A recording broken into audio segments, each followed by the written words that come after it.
Hello and welcome to the sixth episode of this wonderful series where I create a tracking plan for tools that are typically used in startups. And this technically kicks off the creative week, where we have tools that are focusing more on creative processes. And to be honest, the one that we are talking about today was the one when I put it on the list where I thought, let's see how this goes. I'm not really sure if I can really do this properly. I don't prepare these things. I don't sit down and say, okay, let's give me one day to really catch all the different kind of information. Most of the tools I use myself. This is the preparation that I have. Canva, which we're talking about today, I use myself. I guess not in the best way. I don't have the patience to do any kind of design related work. I want to have it quickly done and then don't have to think about it anymore. And I think this process of a typical design was potentially the thing that made me a little bit afraid of what we're talking about today. Because a design process is not linear. It has a lot of rounds of improvements and so on. And how do you approach this from an analytical standpoint? Obviously, we can zoom out as much as possible, and we will do it to some degree already. We will do it today, because if we would just take it from, okay, let's see which kind of text did they change. Let's see which kind of colors did they pick. This, in the end, will not really help us from an analytical standpoint. Therefore, on the other hand, is again a good example. Okay, I potentially have a really complex application. I'm not really sure how I should do analytics for it. Then this is the right kind of video for you, because I will show you how to zoom out as much as possible where it still makes sense. But then at least you can avoid track which colors are people picking.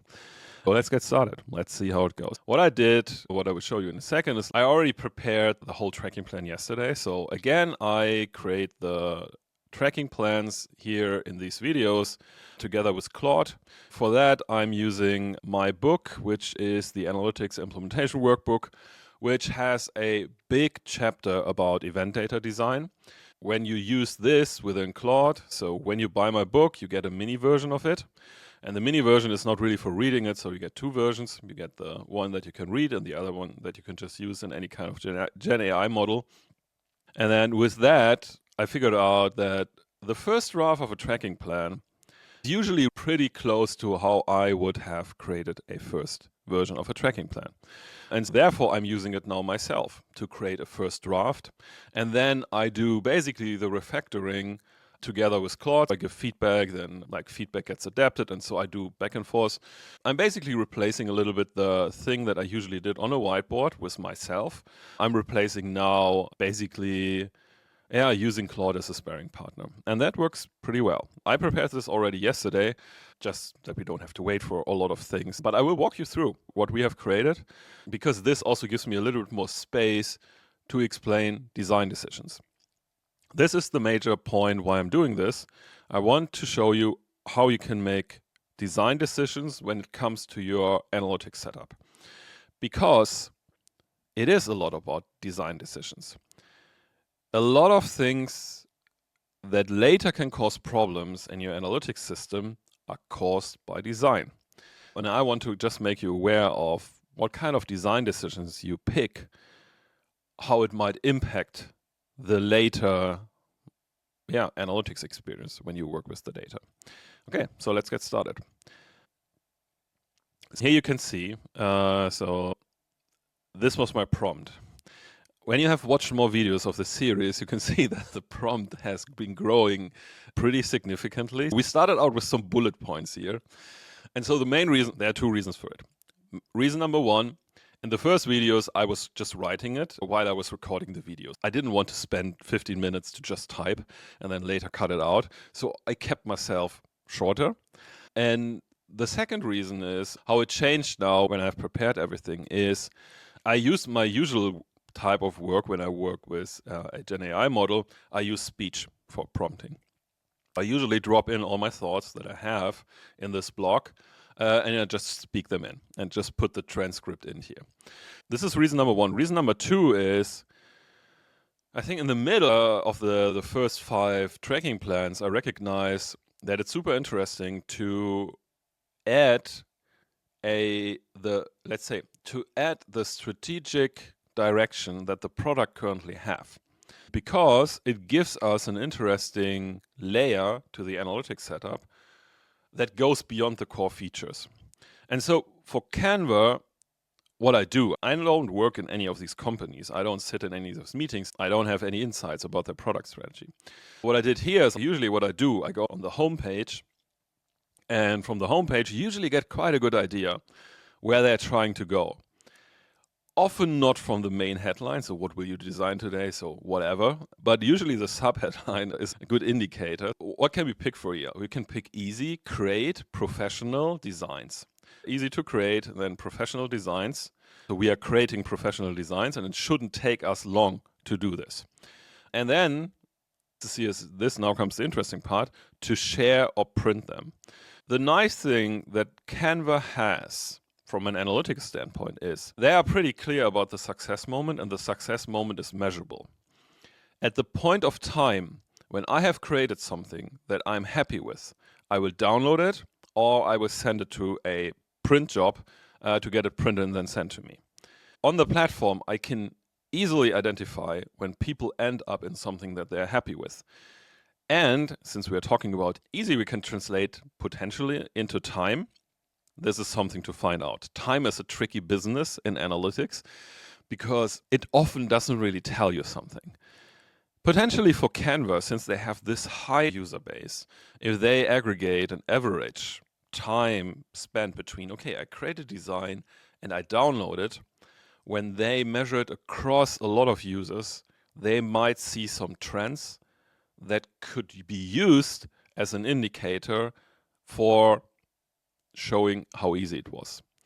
This would be one approach. The interesting thing is I just came about this, so I haven't really added it to the concept yet. If I do another round now, then I might add in, okay, let's think about how we can start to measure the easy part of creating a design, which can be time. It can also be how many changes you have to do to a design.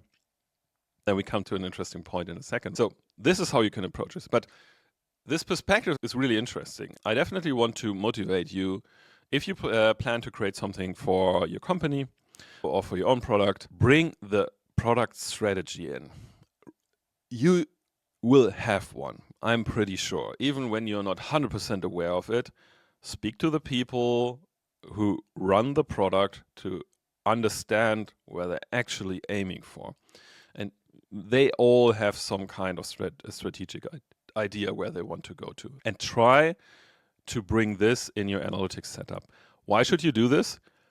Because this is the major question that they have in their heads if this kind of strategy is working and if it's starting to show traction.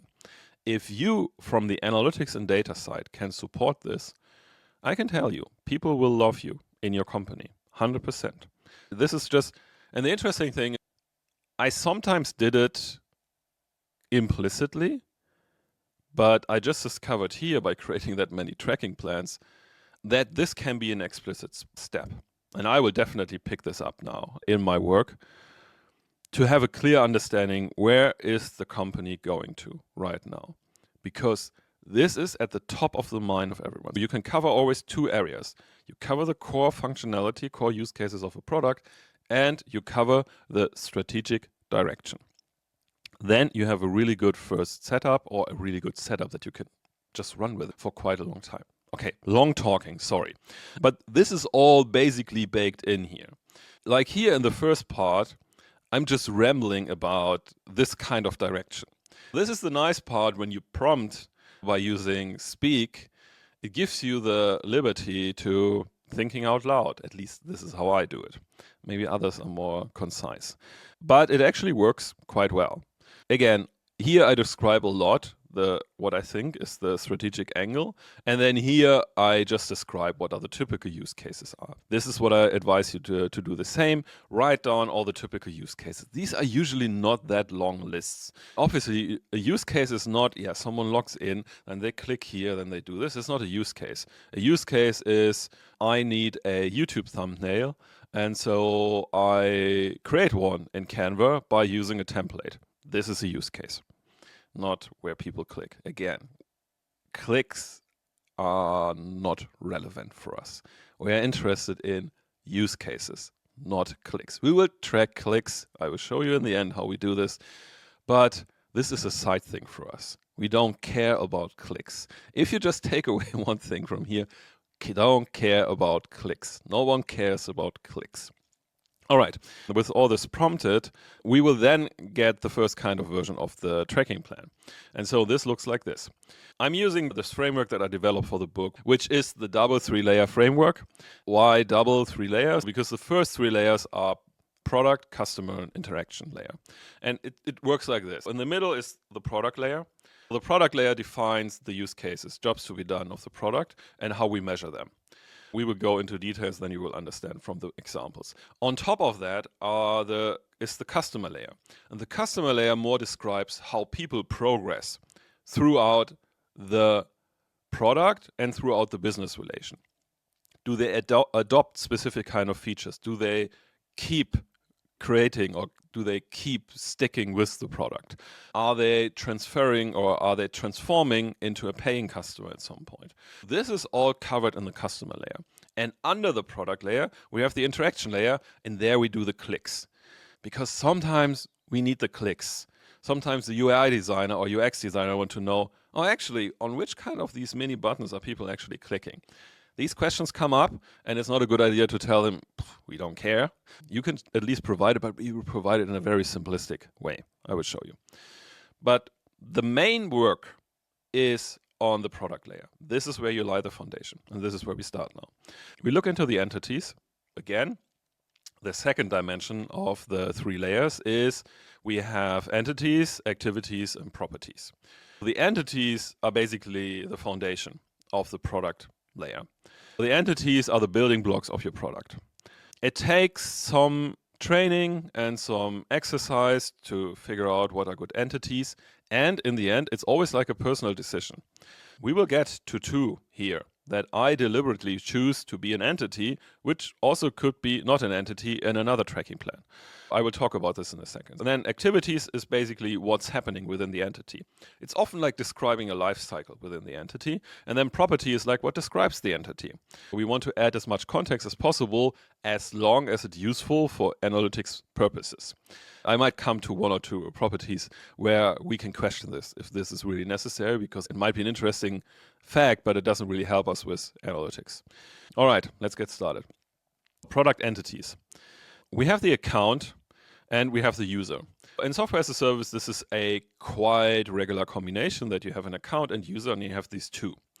Because you often have setups where you have, let's say, a company account, and then you can add users to it. Or you have a team account and you can add users to it. You always have these 2 things. Then, in the end, if you have this kind of scenario, first of all, make sure that you have these 2 entities.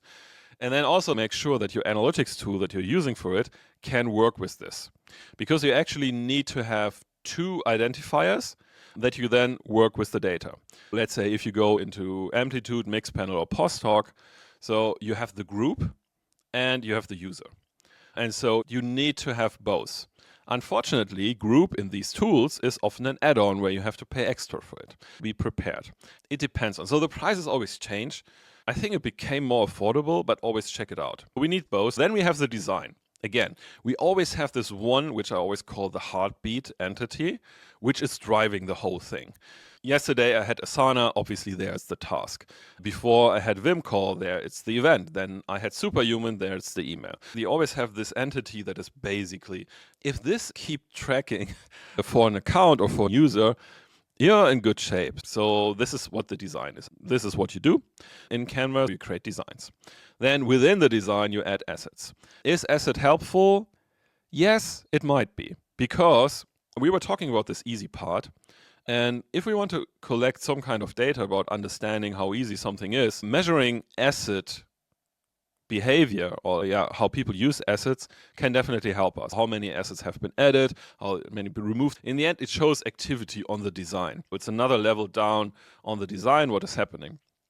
If you want to save space and implementation, asset could be something that you can remove because it's interesting, but it's not crucial to know how much stuff are people actually adding to design.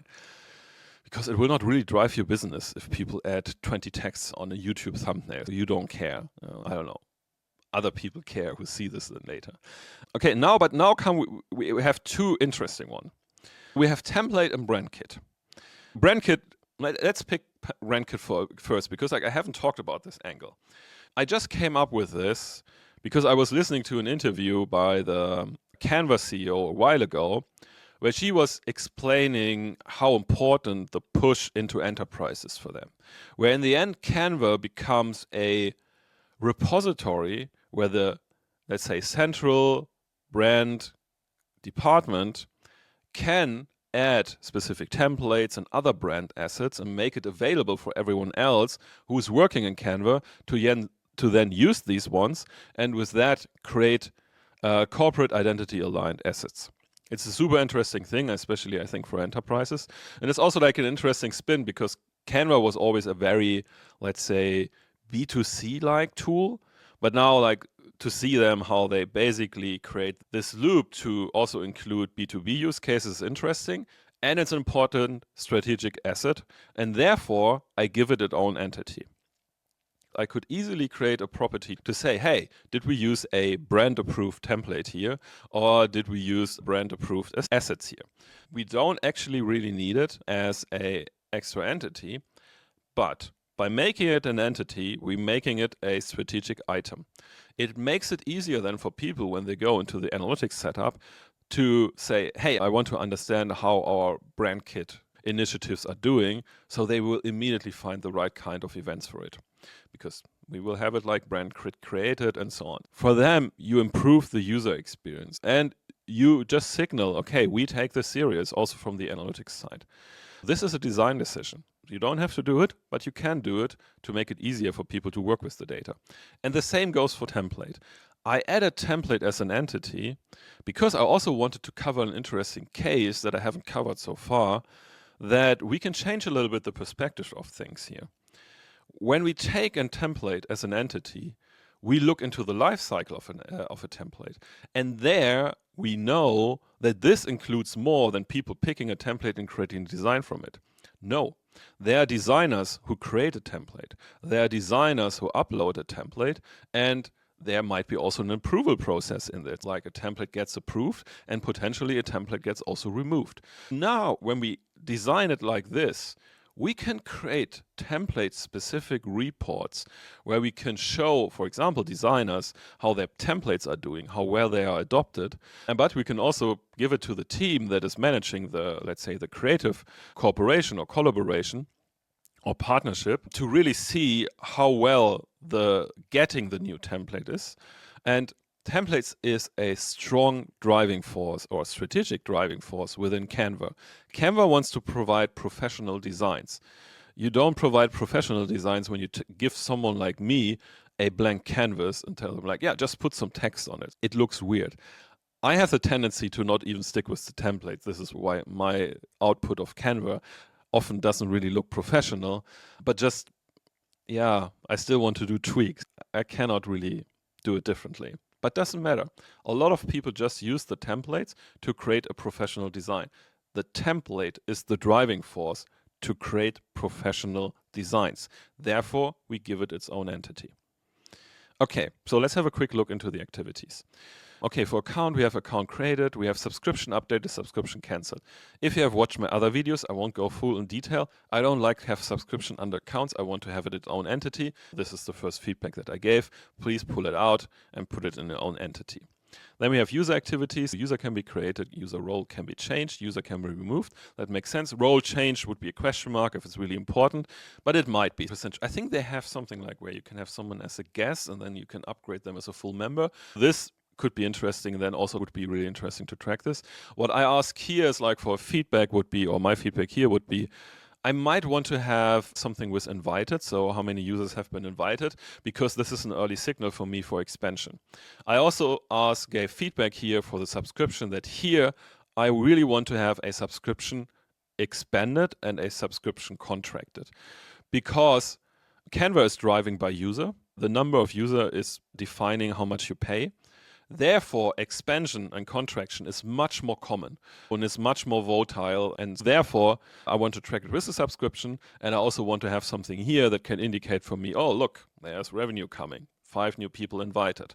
This is nice. Like for the revenue team, this is really interesting. Okay, then we have design. We have design created. We have design edited. We have design shared, design exported, design printed. In my initial feedback, and I think you will see it when I show you the final one, I was questioning if we really need design edited. I'm still questioning it. But when I thought about the easy part, I might question it less. Potentially, the number of design edits could give us maybe some hints into how easy it was.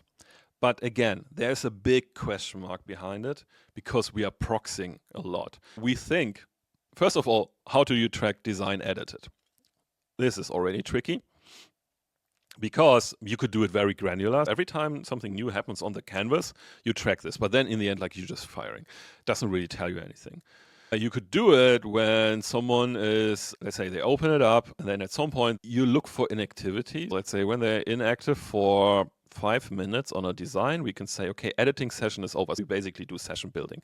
You could do this and you say, okay, this was an edit. Okay, we make a check mark. The tricky thing is like to find the right thing that is actually really meaningful. And I still have a hard time to see this there. I think I would remove it for now, like I did when I prepared everything. But I would still keep it in the back of my head because it might be interesting. But again, exported, printed, these are the 3 success. There could be a temptation to just put it under 1. I don't know. I don't really come up with a good word now. Sometimes I always get a little bit nervous when I put success moments under more than 1, especially when they're so clear.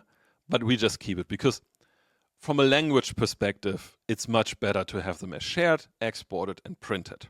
I could think about some technical term that might put them under 1 term, but yeah, it doesn't really make sense. So, but these 3 are super important for us. Then we have the asset activities. Asset has been added, asset modified, asset removed. I'm not 100% sure if I would really go with the asset entity. I might keep it in there to just see if the data gives some value. I would go away with, or I would not use asset modified because again, it's the same like design edited. It's hard to get interesting signals out of it. And this is the thing what you're looking for. Asset added definitely gives us something. We can then create asset usage statistics. This is definitely interesting. Even asset removed, I would put a question mark behind. But it could give us the interesting thing is we could calculate an asset conversion rate with that to really say, okay, how many assets have been added, how many assets kept in the design, and so therefore, so it hasn't been removed, and so therefore this is an asset success rate. Maybe this is an interesting take. So I leave it in there, but yeah, question mark, if it's really useful. And what does the question mark actually mean when I say something like this? This means I revisit these events over time.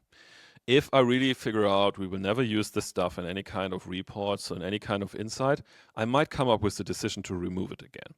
This is important. You can also remove tracking events. It's not that they have to stay there for, I don't know, the next 20 years. If no one is using them, get away with it. They're just noise, so they don't get you anything. Okay, templates. Template view, template used. I added the angle that I was just describing before. I wanted to have something like template created, template approved, template removed. That you could really see the whole template lifecycle from a perspective that a creator is creating it, a team is approving it, and then users are using it. We basically have different kind of personas who are doing the different kind of activities, but this is totally fine. This is not a problem. You have to see how you measure it later because obviously, but maybe the creators will also have user IDs. This could be combined. You have to see how you do it with, let's say, internal approvals. But that's not a problem. You can just introduce a user ID for internal team. That's it. Not a big problem. Okay, brand kit brand kit created, updated, used. Updated, I would get rid of it. Again, doesn't really give us a lot of signals. I wanted to have something like brand kit applied. Yeah, I think, no, brand kit assets used. I have to see how I named it because I wanted to have something that really tells us when a brand kit's thing has been used, like a template or an asset like a logo and so on. I really want to see how often it is used. I want to have a specific activity for it. Okay, then we look on customer activities. Here we have different ones, and so we have first design created. I would say that's a bit weak because design created means I open up a canvas. It doesn't really tell us something if they're really getting it. I would more go like for 5 assets added, because this shows that people are getting used to finding things and so on. Or maybe 10, I don't know. I would experiment with that. Design created would be too easy for me. I'm always trying to find customer activities that are not too easy to achieve. This is why active users in most of the analytics tools is useless, because they say, hey, if they've done any kind of activity, they are active users. No, actually, they are not. Yes, to some degree. They at least show it up, but they're not really active. Or we don't know if they're active. Okay, design value achieved is something which already gets to the point where I'm more interested in is, okay, we constructed from exported, printed, or shared. This is the essential success event. And we can build a lot of things around this. This is, for example, also like we can use it for the first time. Let's say first time design value achieved. We can say, okay, we want to achieve this in the first 7 days. This is what we measure here in the customer activities. And this becomes a really important metric for us, how good we are in onboarding people. The other thing, what we can then use it for is like to really define active user. An active user for us is like when in 30 days, they at least have 2 design values achieved, potentially, or just 1. It comes down. We really have to analyze the data to find the right kind of thresholds. But this is really good. This is basically, you can define this customer heartbeat from it, where you can say, as long as people are exporting, printing, and sharing designs, we are good. They get value. This will end up in a subscription. If they have a subscription, they will keep the subscription. I really like these customer activities here, or they are more customer states, let's say customer levels that can be achieved. We can really, let's say someone can be a regular designer. This is pretty like what I just described here for active users. I like it that the model wants to name it regular designer. I think this is a nice state that we can hear. But I also like it that it basically created something like, okay, that a user become a team collaborator or brand manager, because this then helps us to really segment these different kind of user groups. This is definitely an interesting take. I also like that they have something like as a professional user. Canva has pro features that you can unlock when you have a subscription. And this, for example, can really give you, if you really track, or if you have a possibility to measure professional user, then you can really create interesting metrics by, let's say, the share of professional users and so on. Which brings me back that at least with the assets, and also like with, I think with design, export, and printed, we should have a property that shows pro feature or not. Because I really haven't thought about it, but Canva has a lot of these pro features that they use to motivate you to go on a paid plan. And this should be a property too, which I haven't thought about yet when I did yesterday. But this is why I do these iterations. For this video, I do 2 iterations. Usually, like when I work on a real tracking plan, I usually do around 5-6 iterations, because whenever I think about it, so I get some nuances that I might want to do differently. And so the pro one would be something that I would do. Okay, at risk, I love, this is my kind of favorite customer activity or customer profile, because it gives us something where we can immediately put it into action. When we have identified designers at risk, this means like they have been active designers before, but for, let's say, the last 8 weeks, they haven't shown any kind of design activities. This can be totally okay. They're on vacation. Maybe right now they don't need stuff. They might still be in a subscription, but it's a first indicator that we might lose them. It's a first indicator that they start to not use our product anymore. And therefore, it's an interesting audience, because here we can really make it actionable. A growth team or customer success team can take this group of people and can run different kind of initiatives with them. They can send them specific kind of emails that, for example, show them how to even make easier designs, because this could be a problem that these people have. They can reach out to them personally if they are connected to big accounts or big subscriptions. It could even be passed on to account managers and can say, look, here, there's your big account. They are not really active anymore. I think you should talk to them. This kind of segment is cool because it's not hard to build, but it becomes immediately actionable with other teams. So I always recommend everyone to have this in your analytics setup. Okay, then quickly on the interaction activities. The model proposed different kind of stuff here, which I don't really like. I just would go for element click. Quickly on the interaction one. Sometimes you need clicks. As I said, sometimes the UX designer really want to know, okay, we have this new background removal feature, and I really want to know which kind of options are people actually using. This is a relevant question from a UX designer. It doesn't really have a lot of product impact. From a product impact, I would track it from asset added. Background removing would be an asset added for me. Therefore, I can see how much background removal has been used. This is the usual signal that is interesting for me from a product perspective. But for a UX designer, obviously, they need to have more granular insights. They will do user interviews, they do other things. Maybe they have some mouse tracking on the website. Maybe they do some user session recording, which I often used as when I was still working in product, which give them a better let's say it gives them a better data asset to work with, because you can see everything in context, especially like with session recording, you can really see how people use stuff.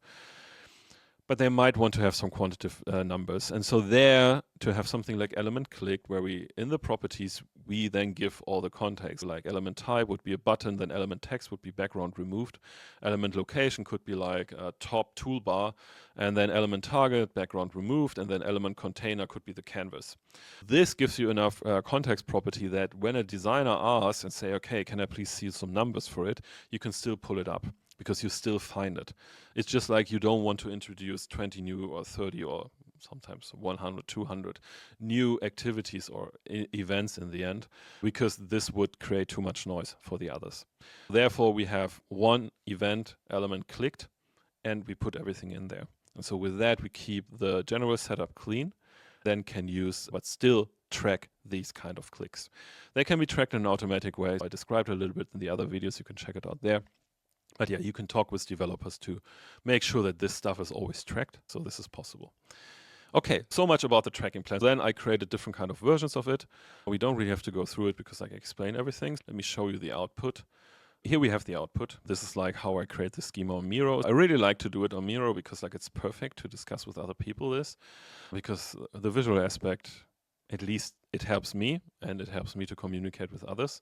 As you can see here we have the entity, activity, and the different kind of properties as said. So I think I would definitely add something like here, pro feature. This was something that I haven't not thought about. So this could be, I think this is definitely super interesting to do this. And then, okay, I also have to adapt the text. In this case, it's a Boolean, and good. Yeah, this is like the structure, and then you can find everything in, if you want to read more about it. This video has a companion blog post. In the blog post, I describe a little bit what we do in the video, but I trying to pick core, let's say core insights from this video and then expand on this. So it can be really useful to read the blog post. You will find the link to the blog post in the description. You also find the link to the book in the description, so if you're interested to do it yourself. So you can find the link there. And then you will also find a link to the Miro board there. And so I hope this was useful. If you have any kind of questions, drop them in the comment. If you like the video, please like it. It helps other people to find it. It also helps me to see, okay, you like it. And if you want to watch the other videos and want to make sure that you don't miss them, just feel free to subscribe to the channel, and see you in the next video.